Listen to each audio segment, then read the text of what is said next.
ये बात तो हम सभी जानते हैं कि हमें सफलता हमेशा निष्फलता में से ही मिलती है। इस वीडियो में हम स्टीव जॉब्स की कहानी से ये देखेंगे कि उनको सफलता कैसे मिली थी। My name is Ruby and you are watching motivational channel. Apple के को फाउंडर स्टीव जॉब्स आज इस दुनिया में नहीं रहे, पर वो अपनी इनोवेशन की वजह से आने वाले कई समय तक करोड़ों दिलों में राज करेंगे। स्टीव जॉब्स का जन्म 24 फरवरी 1955 को कैलिफोर्निया के सैन फ्रांसिस्को में हुआ था।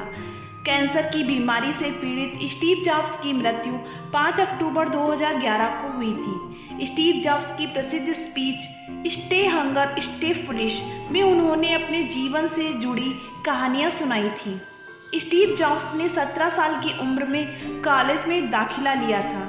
पढ़ाई के दौरान उन्हें लगा कि उनके माता पिता की सारी कमाई कॉलेज की पढ़ाई में ही खर्च हो जाती थी। उस वक्त उन्हें कुछ भी समझ में नहीं आ रहा था। उन्हें यह भी नहीं पता था कि वे आगे जाके क्या करेंगे। आखिरकार उन्होंने कॉलेज ड्रॉप करने का फैसला किया और सोचा कि कोई काम करूंगा जिनसे माता पिता की मदद हो सके।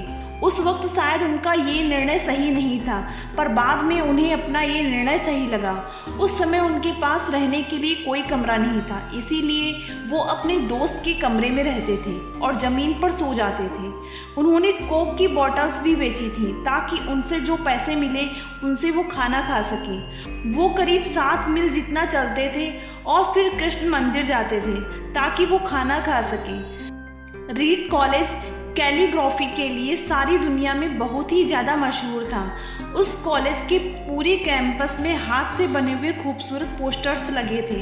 यह देखकर स्टीव जॉब्स की कैलीग्राफी की पढ़ाई करने की इच्छा हो गई। उन्होंने शेरिफ और सैंस सेरिफ टाइपफेस सीखे।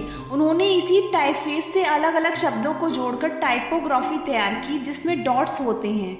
करीब 10 साल बाद उन्होंने पहला कंप्यूटर डिज़ाइन किया। ये उनका पहला कंप्यूटर डिज़ाइन था। अगर वो कॉलेज से नहीं निकलते और कैलीग्राफी की पढ़ाई नहीं करते तो फिर वो मैकिन्टॉश कंप्यूटर डिज़ाइन नहीं कर पाते।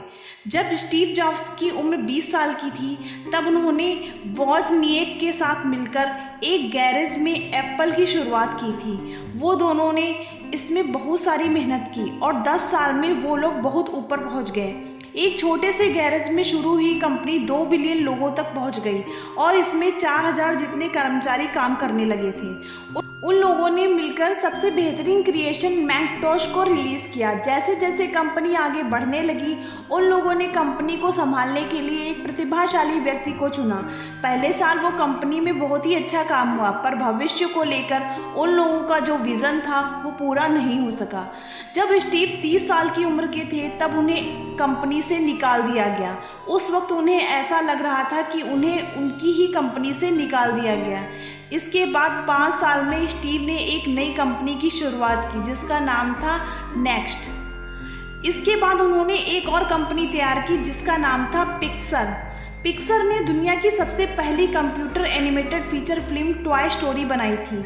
आज भी इस स्टूडियो को सबसे बेहतरीन एनिमेशन स्टूडियो माना जाता है।